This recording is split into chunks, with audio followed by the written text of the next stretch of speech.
Hello students, welcome to my YouTube channel easy learning. इस video में हम BHIC 134 की बुक जिसका नाम है भारत का इतिहास 1760 से 1950 तक, उसके सेकंड यूनिट के सेकंड मोस्ट इंपोर्टेंट क्वेश्चन पर डिस्कशन करेंगे।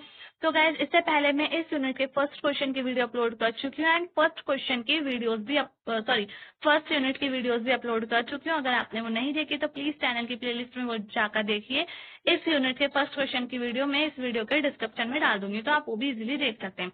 फर्स्ट क्वेश्चन में हमने मैसूर राज्य के बारे में पढ़ा था। इस क्वेश्चन में हम हैदराबाद की राज्य संरचना के बारे में देखेंगे कि हैदराबाद जो राज्य था उसकी कैसी संरचना थी, उसके बारे में हम देखेंगे।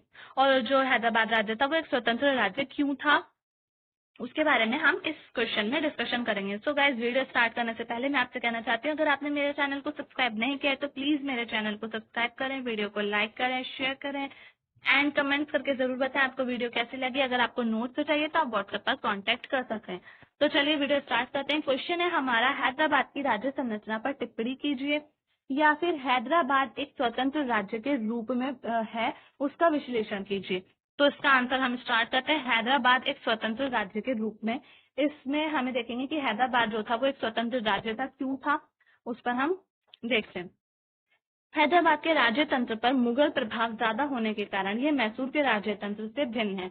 मतलब हैदराबाद का जो राज्य तंत्र था उस पर मुगल प्रभाव ज्यादा था, लेकिन जो मैसूर का राज्य तंत्र था उस पर मुगलों का प्रभाव ज्यादा नहीं था। मुगल साम्राज्य के अंदर दक्कन के सूबेदार को हैदराबाद में नियुक्त किया जाता था।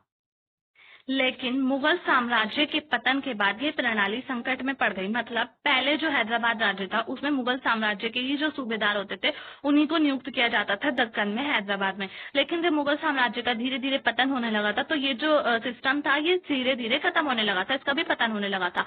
मुगल सम्राट ने 1713 में निजाम आसफ जाह को सूबेदार बनाया, लेकिन निजाम के पास अजल बागडोर 1724 में अपने प्रतिद्वंदी मुगल नियोक्ता पर सैन्य विजय के बाद ही आ सकी। तो मुगल जो थे उन्होंने निजाम आसफ जाह जो थे उनको जो है सूबेदार बनाया था हैदराबाद का। लेकिन 1724 में जो उनके प्रतिद्वंदी थे मुगल नियोक्ता, उन पर उन्होंने सैन्य विजय प्राप्त की और फिर उसके बाद जो थे वो वहां के सुल्तान बन गए थे। इस दौर के बाद वह दक्कन में ही बना रहा और अपने नियुक्त किए हुए प्रभारी को यहाँ छोड़कर ही वह मुगल दरबार में गया।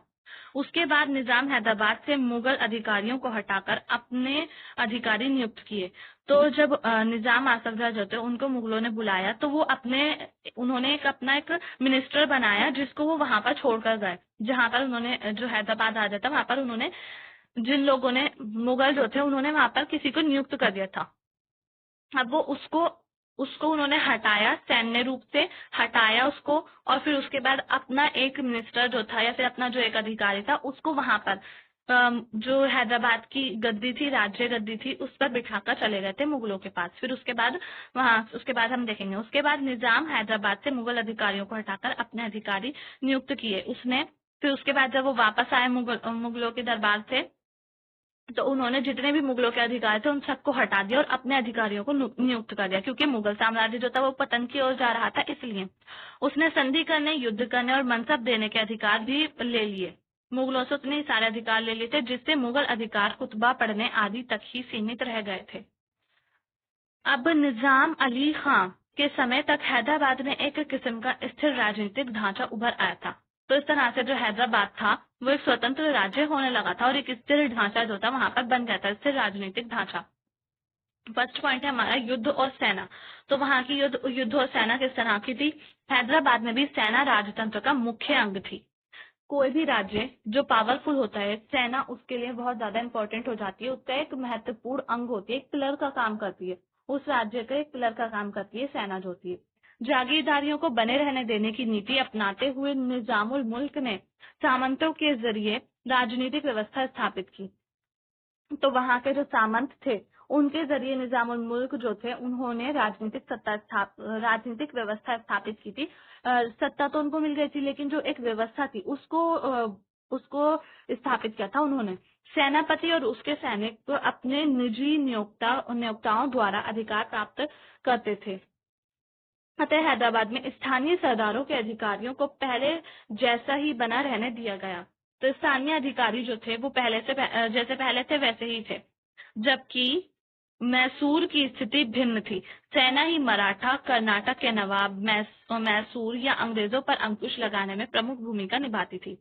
तो सेना जो थी वो बहुत ज्यादा इम्पोर्टेंट थी। मराठाओं के साथ अगर युद्ध होता था तो वो मराठाओं से युद्ध लड़ती थी, कर्नाटक के जो नवाब होते थे उनसे युद्ध लड़ती थी, मैसूर जो था, मैसूर राज्य, उनसे युद्ध लड़ती थी, और अंग्रेज भी थे तो अंग्रेजों से भी युद्ध लड़ती थी। इसके बाद भी हैदराबाद में राज्य के वित्त को सीधा सीधा युद्ध में लगाने की प्रक्रिया मैसूर की तुलना में कमजोर थी। तो मैसूर में एक प्रक्रिया थी, राज्य का जो वो होता था, वित्त होता था, उसको सीधा सीधा युद्ध में लगाया जाता था, लेकिन जो हैदराबाद था उसमें ये प्रक्रिया जो थी वो बहुत ज्यादा कमजोर थी। भू राजस्व प्रणाली। हैदराबाद में दो प्रकार की भू राजस्व प्रणाली थी। पहली श्रेणी ये थी कि हैदराबाद के शासकों ने भू राजस्व प्रणाली का काम बिचौलियों को करने को दिया था। तो दो तरह की प्रणाली थी। पहला जो सिस्टम हम कह सकते हैं वो ये था कि बिचौलिए जो थे वो राजस्व इकट्ठा करते थे। दूसरी श्रेणी में पेशकश जमींदार थे, जिनकी भूमि को सरकारी तौर पर आकलन नहीं होता था, लेकिन उन्हें अपने ही आकलन खेतों के हिसाब से एक सालाना अंकुश देनी होती थी। तो जो पेशकश जमींदार थे वो जमींदार होते थे जिनकी भूमि जो थी वो सरकारी खाते में नहीं आती थी, लेकिन उनको सालाना अंशदान जो था वो सरकार को देना पड़ता था, यानी कि जो राजा होते थे वहां के हैदराबाद के, उनको देना पड़ता था। हैदराबाद में जागीरें या फिर राज्य की सेवा के लिए मिलने वाली भूमि पर पुश्तैनी अधिकार होता था। तो हैदराबाद में जो जागीरें मिलती थी, ये राज्य की सेवा के लिए जो भी जमीन मिलती थी उस पर अधिकारियों का पुश्तैनी अधिकार हो जाता था। हैदराबाद में जागीरदारी पुश्तैनी विरासत के कारण अत्यंत मजबूत हो गए थे। तो वहां के जो जागीरदार थे वो बहुत ज्यादा मजबूत हो गए थे, क्योंकि उनको पुश्तैनी जमीनें दी गई थी हैदराबाद राज्य के वजह से, या फिर हैदराबाद राज्य के द्वारा। हैदराबाद के भू राजस्व प्रशासन में शामिल प्रांतीय प्रधानों के नीचे अधिकारी होते थे। नियमित आकलन और सर्वेक्षण के उपाय किए जाते थे। तो वहां पर दो तरह की, आई होप ये आपको समझ में आ गई होगी, कुछ अधिकारी भी होते थे प्रांतीय अधिकारी, और उनका जो है नियमित आकलन किया जाता था, सर्वे भी किया जाता था, और उस सबके उपाय किए जाते थे। इस तरह से हैदराबाद जो था एक स्वतंत्र राज्य और मजबूत राज्य था। थर्ड पॉइंट है स्थानीय सरदार। तो स्थानीय सरदार भी थे जिनकी वजह से हैदराबाद राज्य जो था वो मजबूत बना था। हैदराबाद में निजाम के अधीन स्थानीय सरदारों का अपनी पुश्तैनी भूमि पर कब्जा बना रहा, लेकिन वे निजाम को अंशदान देते थे। तो जो हैदराबाद के जो राजा थे निजाम, उनकी तरफ से सरदारों को जमीनें दी गई थी, जो उनकी पुश्तैनी भूमि थी, जो अभी हमने ऊपर पढ़ा, तो उन पर उनका कब्जा तो होता था, लेकिन वो उसका अंशदान देते थे, यानी कि टैक्स देते थे थोड़ा बहुत साल में। तो जो अभी ऊपर पढ़ के आए वो ये भी, ये व्यवस्था मैसूर की स्थिति के विपरीत थी।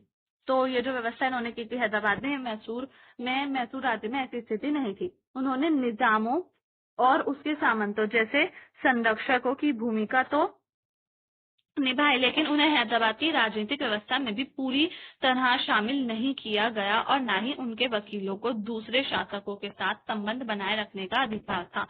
तो आई होप आपको समझ में आ गया होगा, जो हैदराबाद की राजनीतिक व्यवस्था थी उसमें पूरी तरह उनको शामिल नहीं किया गया था। उनको एक मतलब कि संरक्षक की भूमिका थी उनकी, लेकिन उनको शामिल नहीं किया गया था उसमें, उनकी राजनीतिक व्यवस्था में। और जो वकील थे, वकीलों को भी दूसरे शासकों के साथ नहीं संबंध बना सकते थे वहां के वकील। स्थानीय सरदार हैदराबाद की राजनीतिक पहुंच से दूर रहने पर भी संतुष्ट रहे, यानी कि उनको हैदराबाद की राजनीति में शामिल नहीं किया जाता था, लेकिन फिर भी वो खुश थे। लेकिन हैदराबाद दरबार के कमजोर होने के बाद वे अपनी व्यक्तिगत क्षमता में निर्णायक बने रहे। तो जब हैदराबाद जो दरबार था या फिर हैदराबाद राज्य था, जब वो कमजोर हो गया, तो उनके पास तो जो सरदार थे, स्थानीय सरदार, उनके पास उनकी जमीन थी, खुद की पुश्तैनी जमीन थी, जो कि सरकार नहीं दी थी। तो इसी वजह से वो निर्णायक बने रहे थे, उनका फैसला भी माना जाता था। वित्तीय और सैन्य समूह। आवश्यक वित्तीय और सैन्य सेवा प्रदान करने के कारण हैदराबाद की राजनीतिक व्यवस्था में साहूकारों, महाजनों और सेनापतियों की भूमिका महत्वपूर्ण रही। तो साहूकार, सेनापति और महाजन जो थे, ये हैदराबाद राज्य को वित्तीय और सैन्य सेवा प्रदान करते थे, मतलब कि फाइनेंशियली भी वो कुछ ना कुछ देते थे, और मिलिट्री ग्रुप्स भी बनाए जाते थे उनके द्वारा। उनका संप्रदाय उनकी शक्ति का स्रोत था, और वकीलों के विपरीत वे जाति या संप्रदाय के समूहों की तरह काम करते थे। वित्तीय समूहों को कुछ मुख्य जाति समूह अग्रवाल और मारवाड़ी थे, जबकि सैन्य समूहों में अफगान और अरब प्रमुख थे।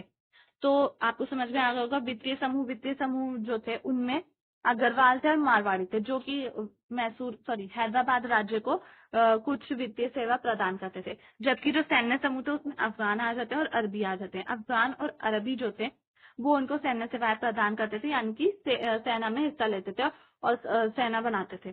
समर्थन और सेवाएं वापस लेने के अधिकार के कारण ये व्यक्ति और समूह अपने स्तर पर राज्य तंत्र के संतुलन में एक अहम भूमिका निभाने की स्थिति में थे। तो इन्होंने भी एक महत्वपूर्ण भूमिका निभाई थी। फिफ्थ पॉइंट है प्रशासनिक प्रणाली। हैदराबाद राज्य तंत्र की प्रशासनिक प्रणाली में व्यक्ति को लाभ उठाने की छूट तथा अपने निहित स्वार्थों को मजबूत करने की छूट मिली हुई थी। तो जो प्रशासनिक प्रणाली थी उसमें हर व्यक्ति को लाभ उठाने की छूट और जो उसके स्वार्थ है उसको मजबूत करने की छूट मिली हुई थी। उदाहरण के लिए दीवान जो राज्य के ज्यादातर मामलों का संचालन करता था के पद से ज्यादा महत्वपूर्ण दफ्तर का माथत पुश्तैनी पद हो गया। तो दफ्तर का जो पद था वो ज्यादा पुश्तैनी पद हो गया था, वो एक पुश्तैनी पद हो गया था। पुश्तैनी का मतलब ये होता है जैसे कि एक व्यक्ति को पद दिया गया राज्य की द्वारा, फिर उसके बाद उसके बच्चे जो होंगे वो बतेंगे, उससे उस पर किसी और का अधिकार नहीं हो सकता, ना राज्य उससे ले सकता है, तो वो उसका पुश्तैनी अधिकार हो जाता था। तो इस तरह से जो राज्य के ज्यादातर मामले जो होते थे, दीवान के मामले जो होते, उनके संचालन से भी ज्यादा महत्वपूर्ण पद दफ्तरदार का हो जाता था, जो दफ्तरों में काम करते थे। लेकिन राजस्व जैसे मामले को चलाने के लिए वेतन भोगी अधिकारी के द्वारा रकम निश्चित करके उसे खाते में दर्ज करके सही नियंत्रण कर पाने में समर्थ थे। इस तरह से उन्होंने काफी धन बनाया। सो आई होप ये आपको समझ में आ गया होगा। सही तरह से खाते में उसका एक खाता बनाया जाता था, उसमें सारी डिटेल्स लिखी जाती थी, रकम को निश्चित किया जाता था एंड उसके बाद उसको उस पर सही तरह से कंट्रोल पाया जाता था, उसका पूरा लेखा जोखा इकट्ठा किया जाता था और फिर उसके बाद वो सही तरीके से धन कमाते थे। तो ये क्वेश्चन हमारा फिनिश हो चुका है। इसके बाद हम थर्ड क्वेश्चन नेक्स्ट वीडियो में लेंगे। अगर आपको ये वीडियो पसंद आए तो प्लीज वीडियो को लाइक करें, शेयर करें एंड कमेंट करके जरूर बताएं आपको वीडियो कैसी लगी। चैनल को सब्सक्राइब करना ना भूलें। थैंक्स।